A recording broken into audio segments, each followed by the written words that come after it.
अध्यक्ष महोदय, नशाबंदी के बारे में जो रिपोर्ट सदन के सामने पेश की गई है उस पर मैं भी अपने विचार आपके सामने रखना चाहता हूँ। यह रिपोर्ट 2 भागों में है। इन दोनों भागों में ही अनेक बातों का जिक्र किया गया है। मैं इसके विस्तार में तो नहीं जाना चाहता हूँ, लेकिन कुछ महत्वपूर्ण बातें आपके सामने रखना चाहता हूँ। सबसे पहला प्रश्न यह है कि क्या नशाबंदी हमारे देश के लिए आवश्यक है? क्या इसके बिना हमारा काम नहीं चल सकता? मैं समझता हूँ कि हमारे जैसे गरीब और पिछड़े देश के लिए शराब आवश्यक नहीं है।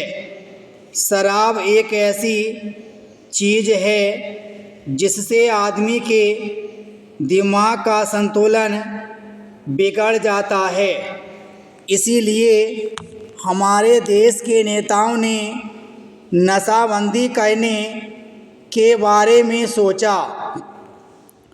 अध्यक्ष महोदय, अगर इस देश में सामाजिक और आर्थिक जीवन का संतुलन ठीक प्रकार से रखना है, लोगों को किसी चीज़ को सिखलाना है, तो उसके लिए लोगों के दिमाग को ठीक रखना होगा।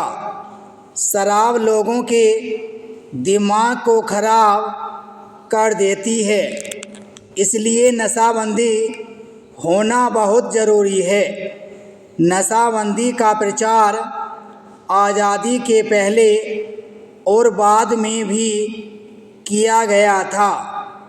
यदि हम अपनी धार्मिक पुस्तकों को देखें, जिनमें हिंदू धर्म के वेद, मुसलमानों की पवित्र कुरान, ईसाइयों की बाइबल तथा सिखों के ग्रंथ साहब मुख्य हैं।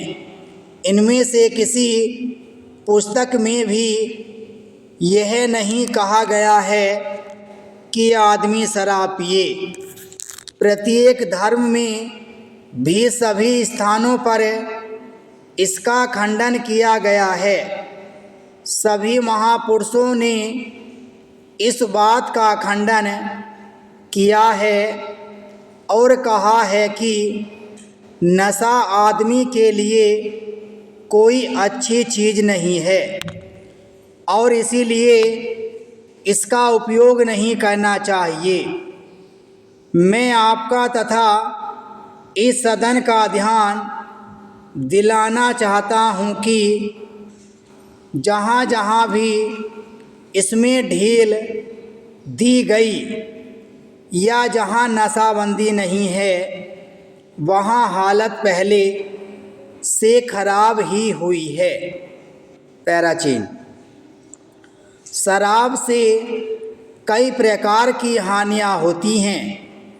इससे आर्थिक हानि तो होती ही है, इसके अलावा समाज में अपराध भी बढ़ जाते हैं। इसके शिकार गरीब, मजदूर और हरिजन लोग होते हैं। अगर इनको शराब की आदत पड़ जाती है तो वे कितना भी पैसा कमाते हैं, सारा शराब में खर्च कर देते हैं। शराब में वे अपने परिवार को भूल जाते हैं। परिवार पर वे तरह तरह के जुल्म भी करते हैं।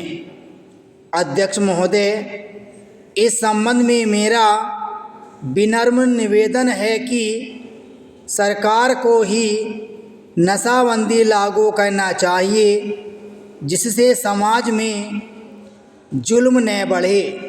यदि सरकार ने इस ओर ध्यान नहीं दिया तो काफ़ी परेशानियों का सामना लोगों को करना पड़ेगा। विराम स्टॉप।